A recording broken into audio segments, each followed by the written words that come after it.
Okay, this lesson we're going to talk about the centers of triangles. So we have 4 centers that we look at. The first one is the circumcenter. The circumcenter. Circum means to go around. Center. Okay, so we're going around the center. And that is created by perpendicular bisectors. Perpendicular bisectors.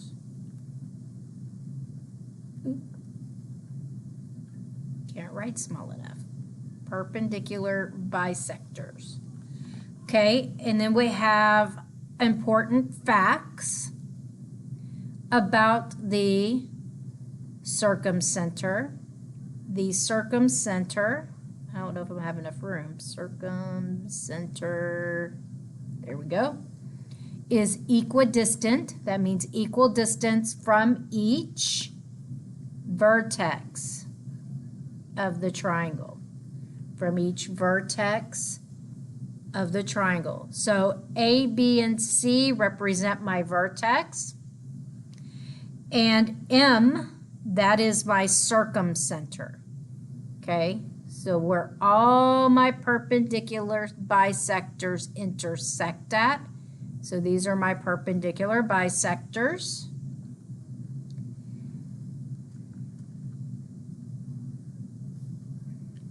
Right here, and right here. And they all culminate at point M.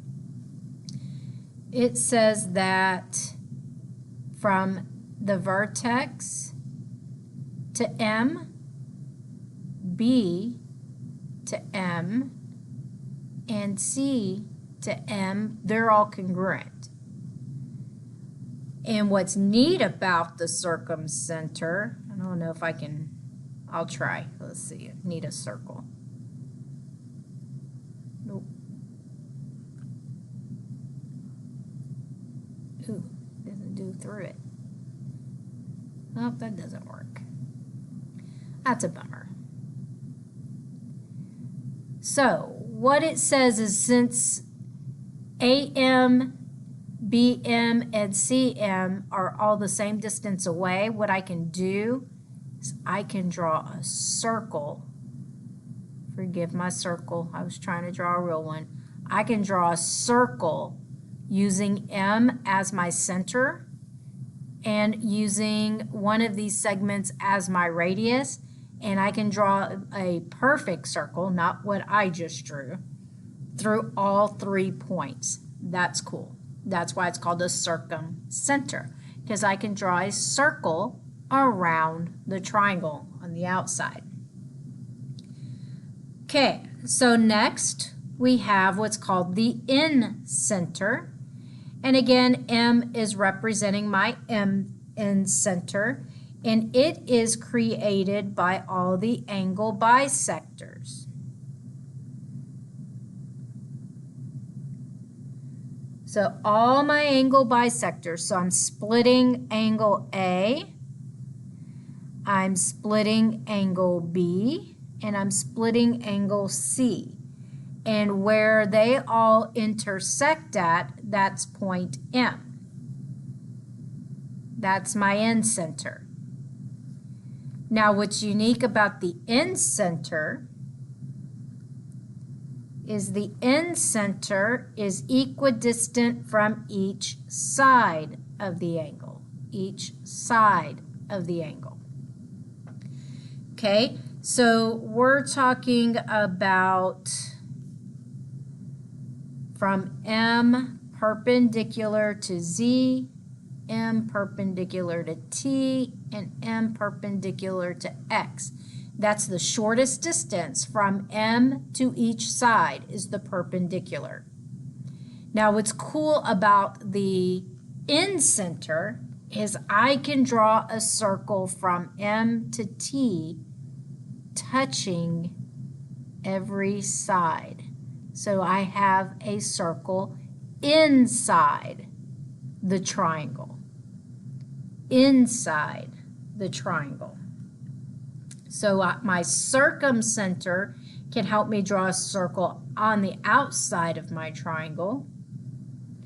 And an in-center can help me draw a circle on the inside of my triangle, and it'll touch every side of the triangle just once. Okay, next we have the centroid. And the centroid is created by medians. Median, you've heard of with mean, median, and mode. It's the middle. So the median is created by taking the vertex and going directly across to the midpoint on the opposite side. So it's got to hit the midpoint on the opposite side. That's a median. See, it splits the opposite side into two equal pieces. And that's what each one of these do. So I'm going from the vertex to the midpoint of the opposite side, and it splits that piece into two equal pieces. Same thing here, taking angle B and going from angle B to the midpoint on the opposite side. Those two pieces are congruent. Okay, so what do we know about the median? A median is created by a vertex, that's A, B, or C, connected to the midpoint. I'm going to shorten that, midpoint of the opposite side. And the centroid is 2/3 the distance. 2/3 the distance from the vertex to the midpoint. Okay, so what that means is if I go from A to the centroid, A to the centroid, that's going to be 2/3 of the length. And if that's 2/3 of the length, then from M to the midpoint is 1/3. Okay, we could solve lots of problems using that. So the median is created by a vertex connected to the midpoint of the opposite side, and that length is 2/3 of the distance from the vertex to the midpoint. Then we have the orthocenter. The orthocenter is created by altitudes. We talked about altitudes in the last lesson with the right triangles. An altitude goes from the vertex perpendicular to the opposite side. Perpendicular to the opposite side. So we're starting at B and we're dropping a perpendicular down. So an altitude is created by a vertex connected to the opposite side so that it is perpendicular to that side. Perpendicular. Perpendicular means it means at a right angle, and we have that upside down T as its symbol. Okay, so where all three altitudes meet, that is the orthocenter. There's really nothing special about the orthocenter other than all three altitudes intersect at that point. Okay? So what can we do with these? Well, for example 1, BC is the perpendicular bisector of AD, and we want to find X and Y. Okay, well, we have to know what a perpendicular bisector is, and a perpendicular bisector splits the opposite side into two congruent pieces. So if I want to find the x's, they're congruent. 7x plus 10, which means they equal the same length, 9x minus 2. And then I just solve for x, because I know both pieces are going to be equal. So I usually take my smaller x over to my larger x. So I'm going to subtract 7. That gives me 2x minus 2. Then I'm going to add 2 to both sides. I'm going to bring it up over here. I'm going to get 12 is equal to 2x. Then I would divide by 2, and I know my x is equal to 6. So what about the y's? Well, if you have any point along the perpendicular bisector, then it's going to be equidistant from that point to the vertex or to the end point. So that means since point C is on the perpendicular bisector, then from C to A is going to be equal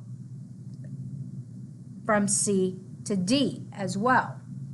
So that means that 5y minus 8 is going to be the same length as 3y plus 10. And then I can solve for y. Again, I like to take my smaller y over, so I'm going to subtract 3y. I get 2y minus 8 is equal to 10. Then I can add 8 to both sides. I get 2y is equal to 18. Divide by 2. And y is equal to 9. Okay, so if I have a point that lies on the perpendicular bisector of a segment, then it's going to be the same distance away from the point to the endpoints.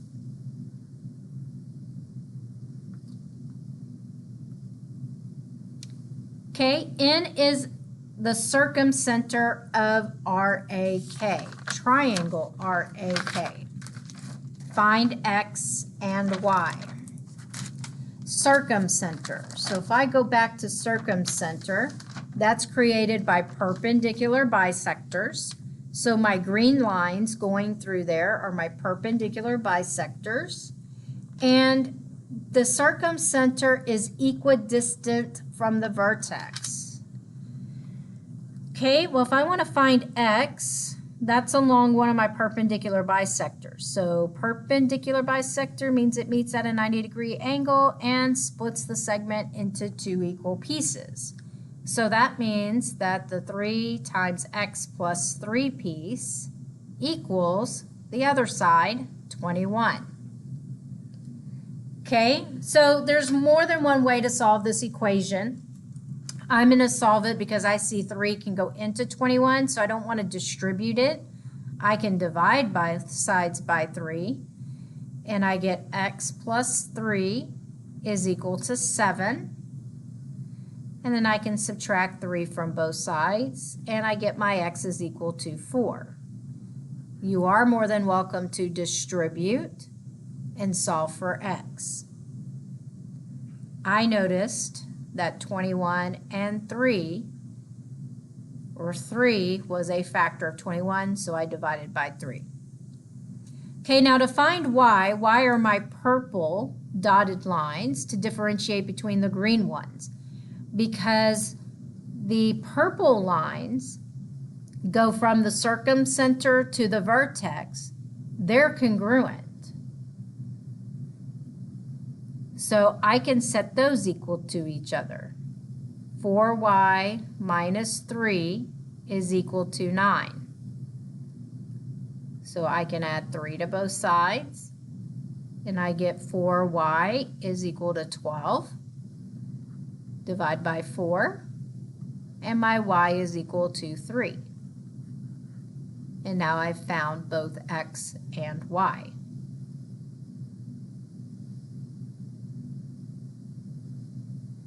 I'm going to pause here and have to make a second video.